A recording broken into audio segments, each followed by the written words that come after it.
Hi అండి, అందరికీ good morning. నేను తయారు చేసే రెసిపీ పేరు అట్టు. ఏం అట్టు అనుకుంటున్నారు?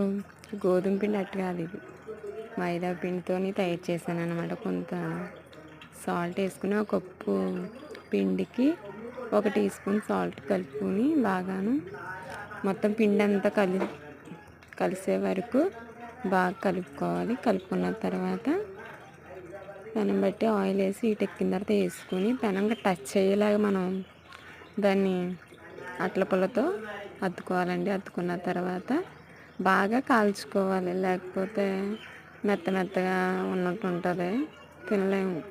అందుకని బాగా కాల్చుకుని తింటే బాగుంటుంది, ఆరోగ్యానికి కూడా మంచిది. నేను పల్లీల చట్నీ వేసుకున్నాను, చాలా టేస్టీగా ఉంది. మీరు కూడా ట్రై చేయండి. మన ఛానల్లో మంచి వీడియోస్ ఉన్నాయి, చూసి లైక్ చేయండి. మన ఛానల్ని సబ్స్క్రైబ్ చేసుకోండి ఫ్రెండ్స్. మా ఇంటి